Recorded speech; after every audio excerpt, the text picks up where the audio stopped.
Guys, today I'm going to be doing the Samsung Galaxy S25 Edge, my first impressions, and I got this phone to do comparisons with just in case any of you guys were considering, buying this phone. It is a very kind of awkward phone. It's in an awkward price of $1,100.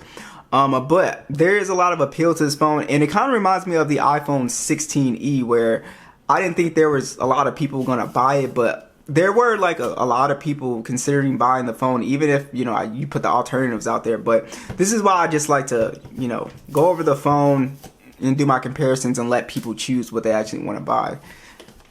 Alright, so let's check this out. This is going to be the blue model here. And of course we get nothing in the box really. We get our usual stuff, so it should be our Type-C to Type-C, okay?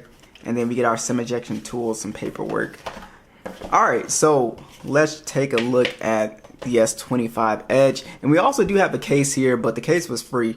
I know some of y'all are like, why put a case on such a thin phone? But immediately, this thing is super, super light. Like, wow, it is very thin. Okay, let's get that peel. Boom.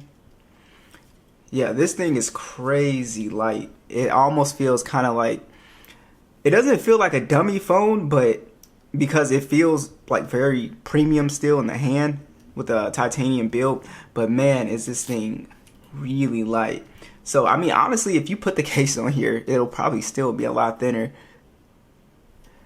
Man, that is crazy. This is really thin. So I'm assuming, this phone is supposed to compete with Apple's upcoming, the iPhone 17 Air. So I'm assuming this is why Samsung put this out. But yeah, guys, this thing is crazy thin. It is. I'm actually impressed by how light it is. But let's go ahead and boot it up here. Now we still have IP68 dust and water resistant, of course, is on here, and this still has the Gorilla Glass ceramic 2 on here, but the anti-reflection coating is not here. But you can see we do have 2 cameras here, nice matte finish on here, and we'll talk about these cameras a little bit. But yeah, as far as the hardware goes, I mean, this is nice. It is pretty nice. Boot this up. We can put the case on here as well too. Let's see what that looks like. It's a nice soft case too. Feels very nice. Yeah, it's still thin. Let's see what it. So I have the S25 here with a case. Yeah, it's still thicker. It's a lot thicker. Still a lot lighter too. It's still crazy light. Yeah, this thing is like, it feels like one of those toy phones kind of. Let's talk about the display on here. It is a AMOLED display. It is a 6.7 inch display. It is LTPO as well, and it's 120 Hz HDR10 plus. And it is a, basically a 1440p panel. Technical specs would be 1440 by 3120.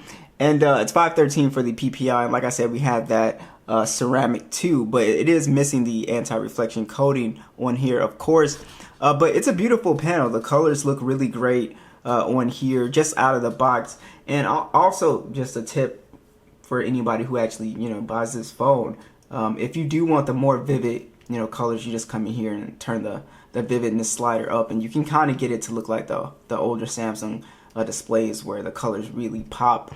But besides that, I think the panel is fine. It's very sharp, and it feels really nice in the hand. Just looking at everything, it's really, like I said, it's really slim, and the slim bezels, it all just fits the kind of aesthetic of this phone. So I do really like the screen. I have no real issues with the display here. I think they really should have put that anti-reflection coating on here, even if it was, maybe like on the S24 Ultra, that kind of version. But they should have put it on here. But because of the price that you're paying for this phone, $1,100, I think it should have that at least. But yeah, the display just objectively is really good. As far as the software experience, it's the same exact thing you would find on a S25, regular S25 phone, and it's very smooth. So everything is really smooth. We have the Snapdragon 8 Elite. The base model here is 256 gigs and 12 gigs of RAM here. So I did run our 3D Wildlife Extreme test here. We get, essentially the same performance, of course. 16 to 50, and then in our Geekbench can be a little bit kind of finicky sometimes, but these are our scores that we get. So of course we're going to get the same performance. Now the thing about this phone is that the battery is much smaller, so it's a 3900 milliamp hour battery, and it's much smaller, so I'm curious to see what kind of performance we get here. And it also does charge kind of on the slower side at 25 watts. It does have wireless charging Qi 2.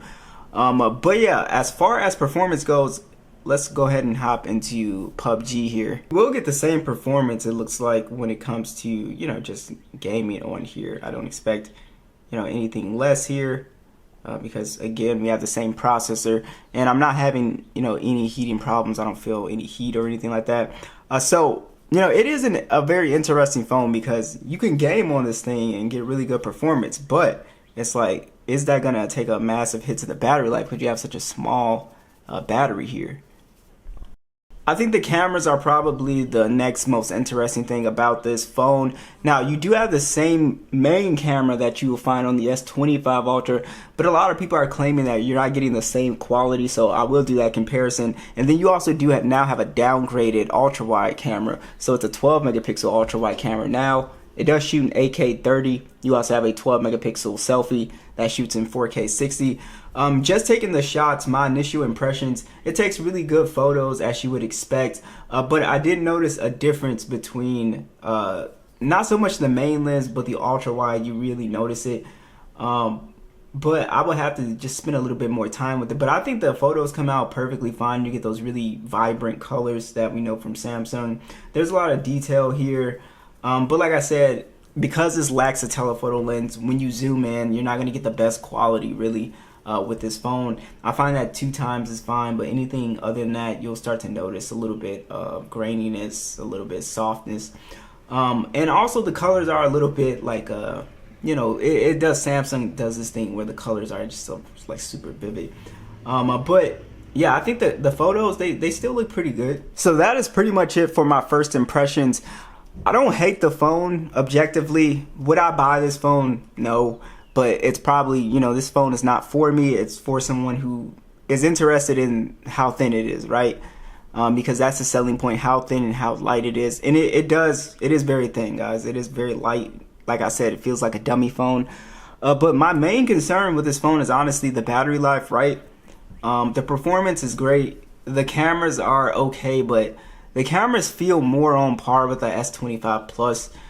And of course you're going to get all the, Galaxy AI features, but it's just an interesting phone for the price point. I think this phone needed to be just a little bit cheaper in my opinion to make it make sense. But again, what do you guys think? Is anybody interested in buying this phone? If you guys are, you can hit up the link down below. I have a link down there for you guys.